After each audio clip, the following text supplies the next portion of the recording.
আপনারা দিল্লি সার্তাগুলের সিরিয়াল দেখেছেন। আমি যতটুকু জানি, আমি যতটুকু বুঝি, তাতে দিল্লি সার্তাগুল এবং সুলতান সুলেমান নামে যত সিরিয়াল আছে সব সিরিয়াল দেখা আমি হারাম মনে করি, নাজায়েজ মনে করি। এবং এগুলো ইসলামী মূল্যবোধকে নষ্ট করেছে, এগুলো ইসলামী বাদশাদের মূল্যবোধকে নষ্ট করেছে। এইগুলো ইসলামী মুজাহিদ যে সমস্ত যুবক ছিল তাদের আকীদা এবং মানহাজের প্রতি কালিমা লেপন করেছে, এবং তাদের ভেতরে যে ইসলামী সংস্কৃতি ছিল সেই ইসলামী সংস্কৃতিকে কলঙ্কিত করেছে এই সমস্ত সিরিয়াল। যেই সমস্ত সিরিয়াল দেখে তুমি আজকে ইমানে বলিয়ান হতে চাচ্ছ, সেই সমস্ত সিরিয়াল মূলত ওই সমস্ত বাদশাদের খলিফাদের প্রকৃত অবস্থা বর্ণনা করে না। দিল্লি সার্তাগুল দেখে কোনোদিন দিল্লিশের মতো আর্তাগুলের মতো মুজাহিদ হওয়া সম্ভব নয়। সুলতান সুলেমান দেখে কোনোদিন সুলতান সুলাইমানের মতো 40 বছর শাসন করা বিখ্যাত বাদশাহ হওয়া সম্ভব নয়। সুলতান সুলাইমান হতে হলে ঈমান থাকতে হবে, সুলতান সুলাইমান হতে হলে ইসলামী মূল্যবোধের হতে হবে, সুলতান সুলাইমান হতে হলে ওই বিশ্বাস, ঈমান টিকিয়ে রাখা, ইসলাম টিকিয়ে রাখার আদর্শে আদর্শায়িত হতে হবে। তাহলে তুমি সুলতান সুলাইমানের মতো হতে পারবা। ওই ড্রামা দেখে সুলতান সুলাইমান হওয়া যাবে না। এবং এটা খুব ভালোভাবে জেনে রাখো, সুলতান সুলাইমান এবং দিল্লি সার্তাগুলের মতো সিরিয়াল দেখা নাজায়েজ পর্যায়ে, এবং এগুলো থেকে যুবকদের সাবধান থাকা উচিত। যে কথা বলছিলাম, এই দিল্লি সার্তাগুলের পরবর্তী বংশধর, সুলতান সুলাইমানের পরবর্তী বংশধরদের একজন হচ্ছেন মোহাম্মদ আল ফাতেহ। মোহাম্মদ আল ফাতেহ, তাকে ফাতেহ কেন বলা হয় তার কথা আমি কেন বলছি। উনি উনার জীবনে একটা কাজ করেছিলেন মাত্র 21 বছর বয়সে। আপনারা ইস্তাম্বুলের নাম শুনেছেন? ইস্তাম্বুল বর্তমান তুরস্কের রাজধানী, কেন্দ্রবিন্দু ইস্তাম্বুল, যেটা একসময় আরবিতে কুস্তুনতুনিয়া নামে পরিচিত ছিল, বা ইংলিশে কনস্ট্যান্টিনোপল যেটাকে বলা হয়, বর্তমান ইস্তাম্বুল। এই ইস্তাম্বুল হচ্ছে পুরো পৃথিবীর খ্রিস্টানদের কেন্দ্রবিন্দু ছিল এক সময়, এবং পুরো পৃথিবীর সবচেয়ে বড় বড় পাদ্রীরা এই ইস্তাম্বুল শহরে বসবাস করত। এই ইস্তাম্বুল শহর ছিল তৎকালীন খ্রিস্টানদের সবচেয়ে শক্তিশালী নগরী, সবচেয়ে দুর্ভেদ্য নগরী, সবচেয়ে ক্ষমতাশীল নগরীর একটা নগরী হচ্ছে ইস্তাম্বুল নগরী। তো রাসূল সাল্লাল্লাহু আলাইহি ওয়াসাল্লাম যখন জীবিত ছিলেন তখন তিনি বলেছিলেন যে লাতুফতাহান্নাল কুস্তুনতুনিয়াতু, অবশ্যই কুস্তুনতুনিয়া মানে ইস্তাম্বুল খ্রিস্টানদের হাত থেকে বিজিত হবে। এবং তারপরে তিনি বলেছিলেন ফানিআমাল আমিরু আমিরুহা ওয়া নিআমাল জাইশ, উত্তম আমির, কতই না উত্তম বাদশাহ ওই বাদশাহ যে ইস্তাম্বুল জয় করবে, আর কতই না উত্তম সেনাবাহিনী ওই সেনাবাহিনী যারা ইস্তাম্বুল জয় করতে যাবে। রাসূল সাল্লাল্লাহু আলাইহি ওয়াসাল্লাম এই ভবিষ্যৎবাণী করে গেছিলেন এবং এই সেনাবাহিনীকে সর্বোত্তম সেনাবাহিনী বলেছিলেন। এই জন্য যখনই যে মুসলিম শাসকের পক্ষে সম্ভব হয়েছে তখনই সেই মুসলিম শাসক ইস্তাম্বুল জয় করার চেষ্টা করেছে। উমাইয়ারা ইস্তাম্বুল জয় করার চেষ্টা করেছে, আব্বাসীয়রা ইস্তাম্বুল জয় করার চেষ্টা করেছে, অটোমানেরা ইস্তাম্বুল জয় করার চেষ্টা করেছে, মামলুকেরা ইস্তাম্বুল জয় করার চেষ্টা করেছে, সালাউদ্দিন আইয়ুবীর পরবর্তী বংশধররা ইস্তাম্বুল জয় করার চেষ্টা করেছে। টোটাল মুসলমানেরা 12 বার ইস্তাম্বুল নগরীতে আমরা আক্রমণ করেছে। কতবার? 12 বার। কিন্তু একবারও মুসলমানেরা ইস্তাম্বুল নগরী জয় করতে সক্ষম হয়নি। কিন্তু আল্লাহ তাআলা যেই যুবকের হাতে ওই ইস্তাম্বুলের পরাজয় লিখে রেখেছিলেন, তিনি কোনো 40 বছর 50 বছরের মানুষ ছিলেন না, উনি ছিলেন মাত্র 21 বছর বয়সের যুবক। মাত্র কত বছর বয়সের যুবক? 21 বছর বয়সের যুবক। ওই জায়গা, ওই অঞ্চল, ওই দেশ দখল করেছিলেন যেই দেশে তার বাপ দাদারা 12 বার আক্রমণ করে কি করতে পারেনি? দখল করতে পারেনি। যেই দেশে, যেই অঞ্চলে উমাইয়াদের মতো খলিফারা আক্রমণ করে দখল করতে পারে না, যেই দেশ, যেই অঞ্চল আব্বাসীয়দের মতো শক্তিশালী খলিফারা আক্রমণ করে দখল করতে পারেনি, সেই অঞ্চল আব্দুর রহমান মোহাম্মদ আল ফাতেহ মাত্র 21 বছর বয়সে দখল করেছিলেন। হে যুবক, আমি তোমাকে এই কথাগুলো বলে এটা বলতে চাচ্ছি যে তাদের কথা চিন্তা করো, আর তুমি কোন জায়গায় দাঁড়িয়ে আছো শুধু সেটা চিন্তা করো। তোমার পরিবেশ এবং তাদের পরিবেশ কতটুকু তুলনা করা যায় তুমি শুধু সেটা চিন্তা করো। দামেস্ক থেকে এসেছেন হাজার কিলোমিটার পথ পাড়ি দিয়ে মাত্র গুটি কয়েক সেনাবাহিনী সাথে করে, 4,500 মানুষকে সাথে করে সেই সুদূর সিরিয়া থেকে 1000 মাইল পথ পাড়ি দিয়ে মাত্র এই সামনে যে ছেলেগুলো বসে আছে, এদের সমপর্যায়ের বয়সের যুবক, 17 বছর বয়সের যুবক মোহাম্মদ বিন কাসেম, নাম শুনেছেন? সর্বপ্রথম ভারতের মাটিতে রাজনৈতিকভাবে যিনি ইসলাম প্রবেশ করান তিনি হচ্ছেন মোহাম্মদ বিন কাসেম। উনি যখন 1000 মাইল দূর থেকে উনার চাচা হাজ্জাজ বিন ইউসুফের আদেশে একজন নির্যাতিত মুসলিম রমণীর ডাকে সাড়া দিয়ে ওই সিরিয়া থেকে সিন্ধে, মানে বর্তমান পাকিস্তানের সিন্ধু নদীর পাদদেশ সিন্ধু প্রদেশ জয় করতে আসেন, তখন তার বয়স মাত্র কত বছর? 17 বছর। কত বছর? 17 বছর। যুবক, তুমি তোমার প্রেমিকার আঁচল থেকে বের হতে পারোনি। যুবক, তুমি তোমার ঠান্ডার ওই ল্যাপ, ওই কম্বলের তল থেকে বের হতে পারোনি। তোমার পক্ষে তোমার পূর্বপুরুষেরা 1000 মাইল পথ অতিক্রম করে গ্রামের মায়া, এলাকার মায়া, বাবা মার মায়া, দেশের মায়া, বন্ধু বান্ধবদের মায়া ছেড়ে দিয়ে এসে কোথায় জয় করে গেছেন দেশ? 1000 মাইল দূরে ভারতের পাকিস্তানের সিন্ধু প্রদেশের সিন্ধু নদীর তীরের এলাকা। তখন তার বয়স মাত্র 17 বছর বয়স।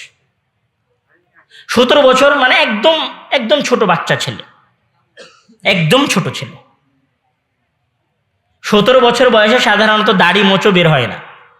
এইরকম অল্প বয়সী একজন যুবক 3-4 হাজার সেনাবাহিনী নিয়ে এসেছেন অপরিচিত একটা অঞ্চলে যুদ্ধ করতে।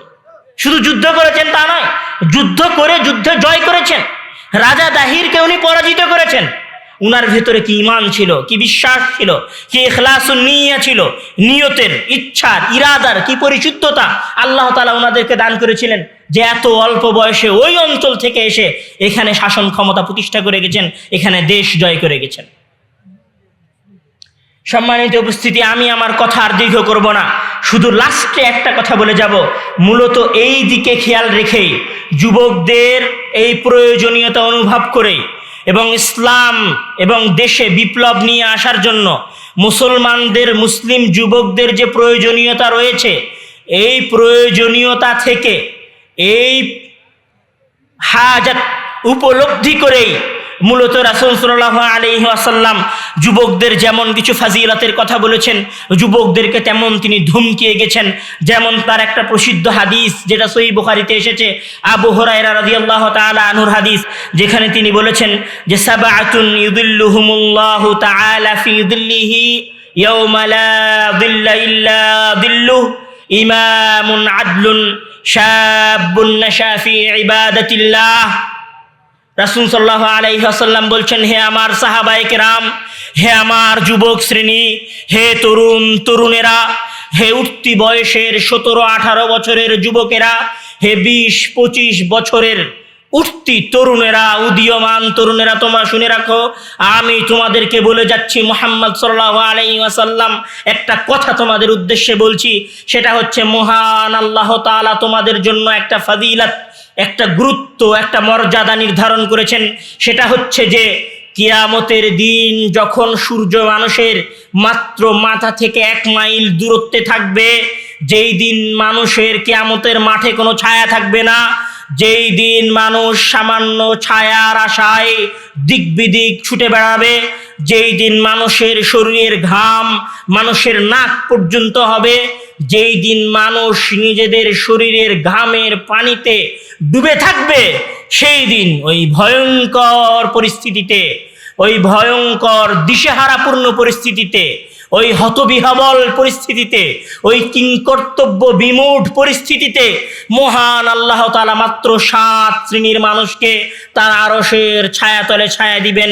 তাদের মধ্যে প্রথম শ্রেণী হচ্ছে ইমামুন আদলুন, ন্যায়পরায়ণ শাসক।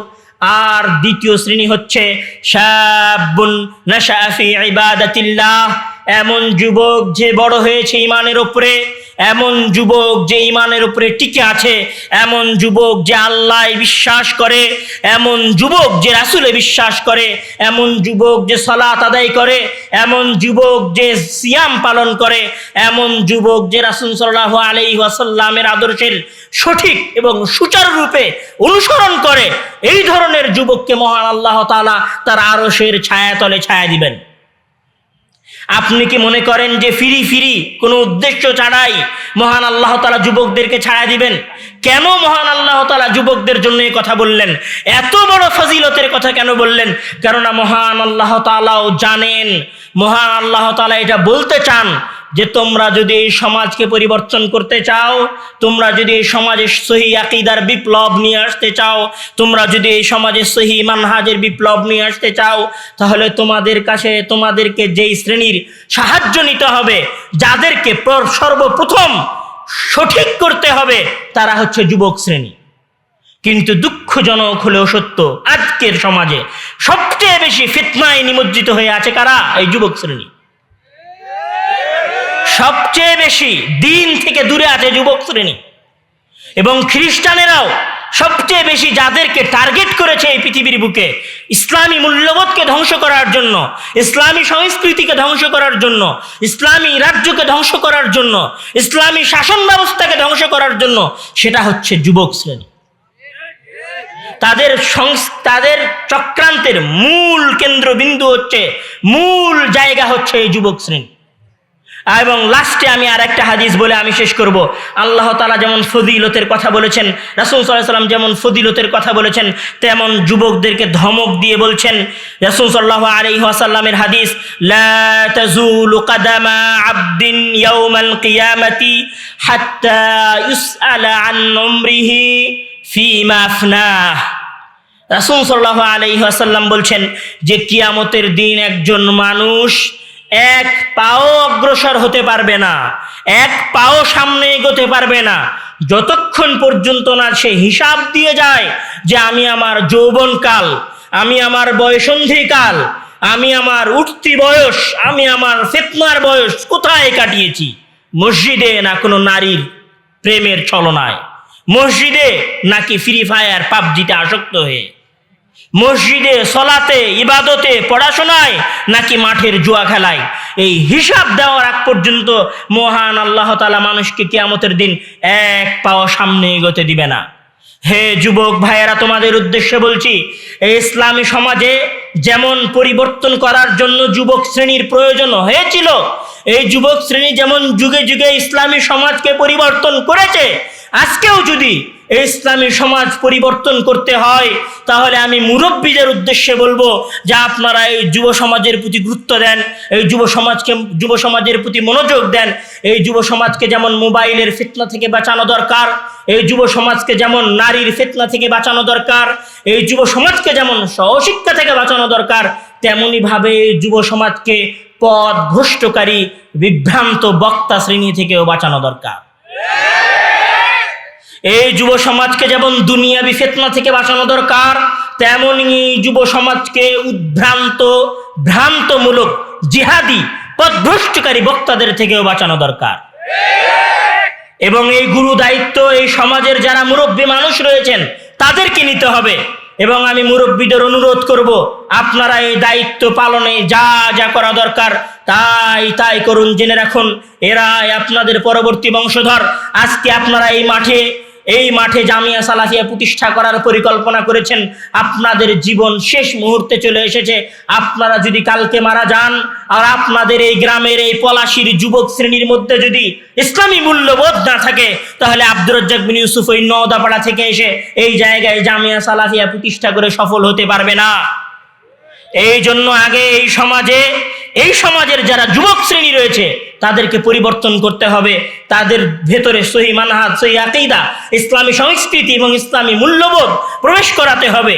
এবং সাথে সাথে আমি যুবক শ্রেণীদের বলবো, জেনে রাখো, তুমি আজকে 20 বছরের যুবক, 25 বছরের যুবক, 18 বছরের যুবক, 25-30 বছরের যুবক, মানে এটা ভেবো না যে তুমি টাকনুর নিচে প্যান্ট পরে দাম্ভিকতার সাথে দাড়ি চেঁচে এই মাটিতে চলছো, এই জমিনের উপরে চলাফেরা করছো, মানে এটা নয় যে তুমি কাল মৃত্যুবরণ করবে না। তোমার যতই দাম্ভিকতা থাকুক, তোমার পকেটে যতই টাকা থাকুক, তোমার সাথে যতই R15 থাকুক, আর H2R মোটর সাইকেল থাকুক, আর হায়াবুসা থাকুক, আর তোমার সাথে iPhone 14 Pro Max থাকুক, আর চাহে তোমার সাথে মার্সিডিজ, BMW, মার্সিডিজ স্প্রিন্টার গাড়ি থাকুক না কেন, যাই থাকুক না কেন, তোমার মৃত্যু 1 সেকেন্ড পরেও হতে পারে, তোমার মৃত্যু কালো হতে পারে। তোমার এই দাম্ভিকতা একদিন চূর্ণ হবেই হবে। সুতরাং আগামীর কথা ভেবে, ভবিষ্যতের কথা ভেবে সতর্ক হও। তুমি তোমার চারপাশে তাকাও, তোমার চারপাশের অসংখ্য যুবক রয়েছে যে 20 বছর বয়সে মোটর সাইকেল অ্যাক্সিডেন্টে মারা গেছে। এরকম অসংখ্য যুবক রয়েছে যে কাজ করতে গিয়ে কারেন্টের পোলে কারেন্টের শর্ট খেয়ে মারা গেছে। তুমি মারা যাবে না, এর কোনো গ্যারেন্টি তোমার কাছে নাই। সুতরাং ফিরে আসো, মহান আল্লাহ তাআলার দ্বীনের দিকে ফিরে আসো, রাসূলের আদর্শের দিকে ফিরে আসো। এই উদাত্ত আহ্বান তোমাদের কাছে রেখে মহান আল্লাহ তাআলার দরবারে একান্ত অনুরোধ করব, আকুতি মিনতি করে বিনয় করব, হে আল্লাহ, তুমি আমাদের যুব সমাজকে সঠিক পথের দিশা দাও এবং আমাদের মুরব্বীদেরকে তাদেরকে সঠিক পথ দেখানোর তৌফিক দান করো এবং এই মাটিকে দ্বীনের জন্য, জামিয়া সালাফিয়ার জন্য, ইসলামী পরিবেশের জন্য কবুল করো। আমিন। ওয়া আখিরু দাওয়ানা আলহামদুলিল্লাহি রাব্বিল আলামিন।